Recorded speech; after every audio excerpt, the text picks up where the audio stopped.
Previously, in part 1 of this ride. Yeah,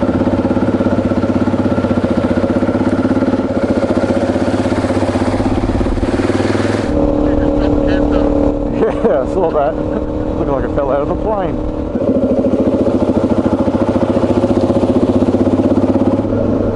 It's definitely misty. Let's continue. Here's part 2.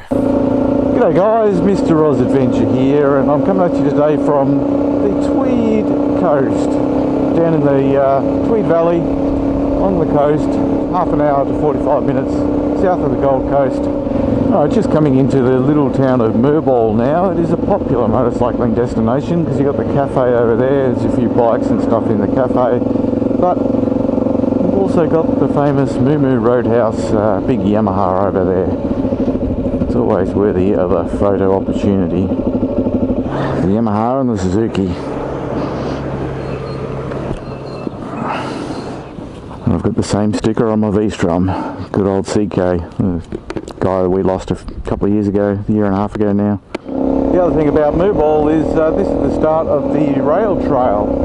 Well, it's not the start of it, but it is where a lot of people start and finish. The rail trail goes about 25 kilometres through to Moorball. I have done that on an e-bike. All this industry has popped up around cycling the rail trail, which is pretty cool. Obviously, I would have liked to have seen the railway stay open, like it was in the past. It was handy for people having a rail service here, but it closed down a couple of decades ago and it's done nothing until last year when it opened up as a rail trail. It has been a bit of a boon for the local economy. It has rejuvenated a lot of these areas, bringing a lot more business, which is a good thing. And it's a pretty cool trail. I like it. And it is going to continue in the future all the way through to Byron Bay. That's not good for your bonnet, love. The car's pretty beat up anyway. I could continue winding my way northward on this beautiful twisting piece of bitumen here, but I think I'm going to take a little detour down here, find myself some more dirt. I'm going to be spending probably the next hour on some dirt through here, Cudgera Creek Road. This is going to wind my way through onto Reserve Creek Road and then back towards Moorball. What I'm going to do here is show you a little bit of a back road that goes from Burring Bar on the famous Burring Bar Range, which is a popular spot for sports bike riders. But you just pop off to the side of that and you've got a nice little dirt road that winds its way back towards Moorball. It's going to take me probably 3 times as long as it would on the sealed road, but this is a good little dirt road to explore. It's also a dirt road I've crashed on the V-Strom. I come out here on the DRZ sometime last year on a beautiful sunny day when everything was dry, but I didn't film any of that. Today I'm going to film it because I reckon it's worthy of a video. It's a good little road. A couple of roads actually that link up. Ooh, a bit of loose gravel in some of these corners.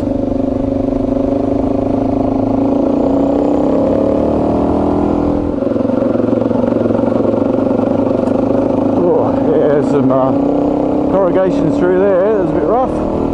You do get a lot of cars on this road. There are locals that live out here, so I'm making sure that I stick nice and left around every corner, looking through the corner as far as possible. I was coming in the opposite direction when I crashed the V-Strom. It might have even been somewhere around here. There was a right-hander. It wasn't this one, so it's going to be a left-hander in this direction, obviously.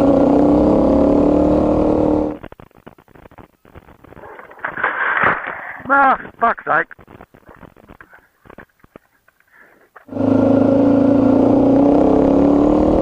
You wouldn't want to go off the side there. That is a long way down, man.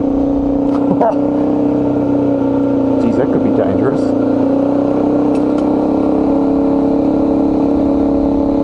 I think it might have been that right-hander back, that corner back there. I know I was very close to the end of the road. I made it all the way through and just dropped it on one of the last corners. Now lush is the forest through here. It's this nice, big jungle. Yeah, if I went off the side down here, no one would find me. No one would see you. You'd be pretty well fucked. You'd be pretty well screwed if you ended up down there, I reckon. No one's going to see you. Some of those spots.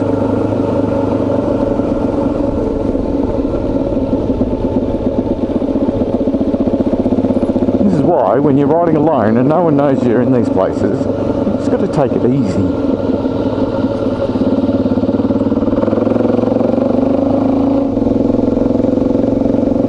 Little safety message I also like to think about when I'm doing roads like this by myself is to make sure I've got my mobile phone actually in my pocket.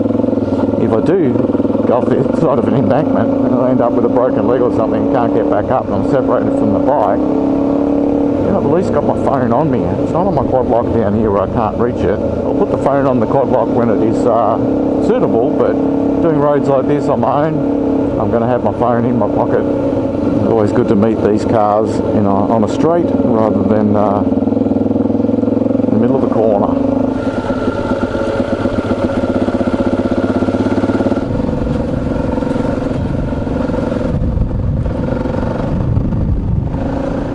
Alright, so we're only about 10 minutes into this ride and we've come to the end of one gravel section.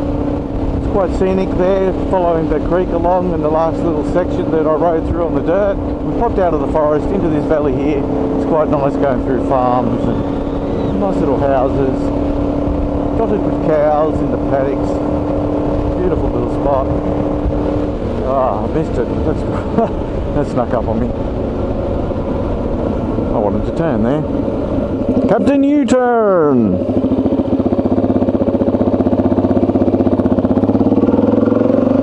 Yeah, so now we're leaving Cudgera Creek Road and going on to Reserve Creek Road.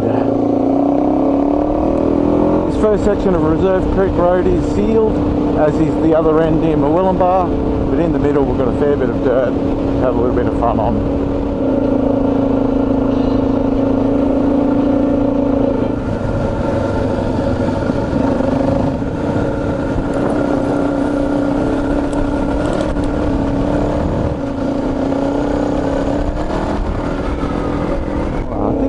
Where I stopped last time for a photo on this big sweeping corner.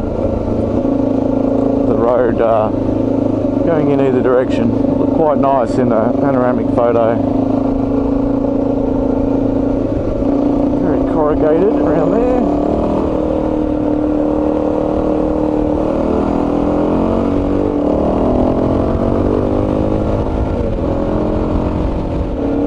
Just coming back out of a bit of a farm section there, I think. More of a forested section we come back into for a while now before we turn left back towards Murwillumbah.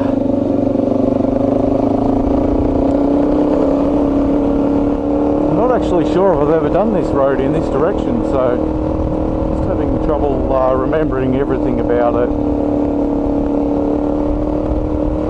You do have these odd little sealed sections which are around houses, some steep bits of road where there's a few houses jammed together, but then shortly after returns to gravel. Okay, I'm here already. So I can go that way, but that's going to take me back towards the coast and the longer way home. This used to be dirt through this section, but it is all sealed now. But it is a fun little section of road. First time I came out here was pretty much all dirt, but now that it's all sealed, it's still fun.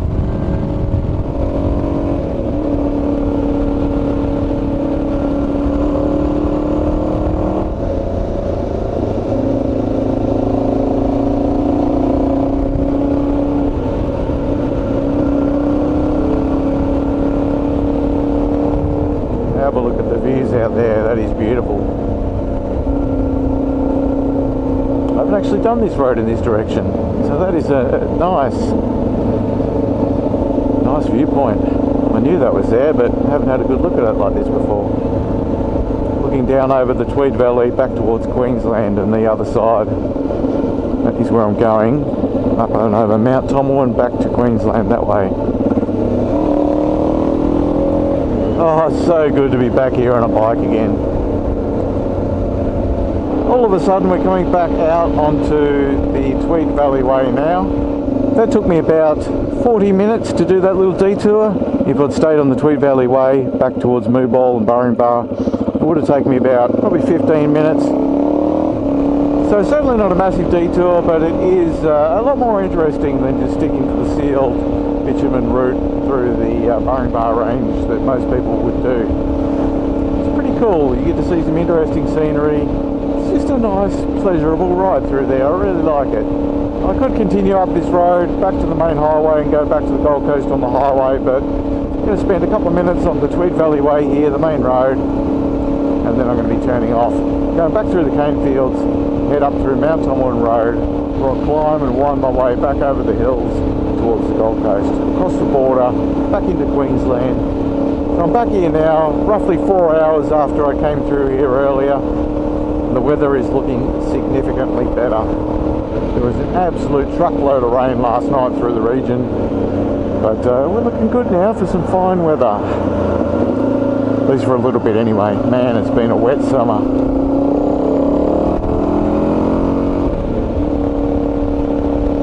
Crossing the mighty Tweed River. All the mountains stretched out in front of me. Normally get a great view of Wollumben, Mount Warning over there, but not today. It is covered in cloud. In front of us we've got the Springbrook Plateau, that is all in Queensland, but I'm heading up. Stay there, stay there. But I'm heading up in that direction over there, back over into Queensland via the Mount Tomlin Road.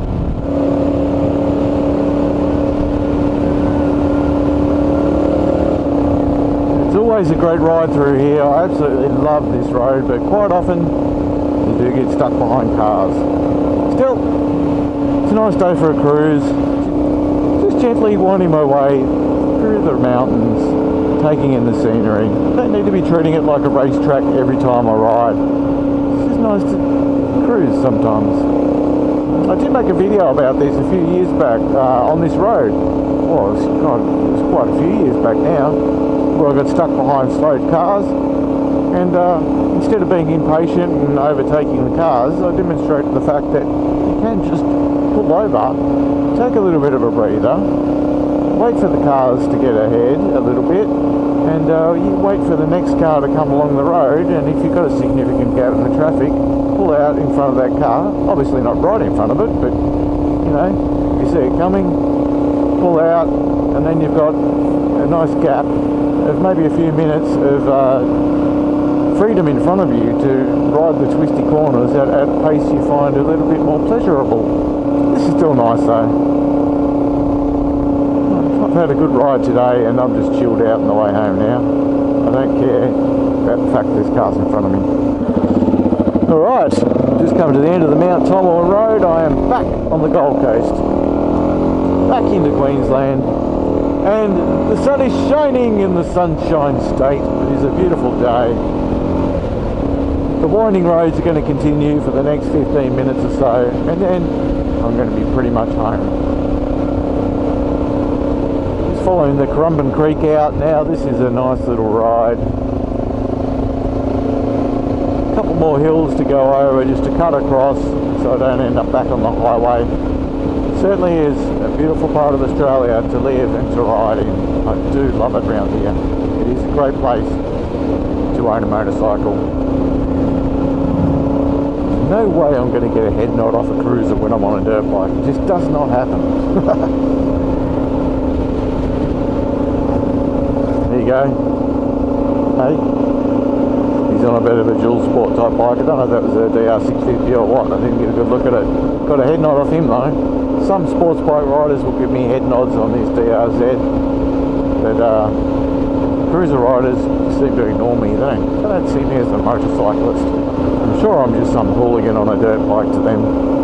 If I continue straight, I'll end up back at the highway. I do not want to end up at the highway, so back over the hills we go. far, far away.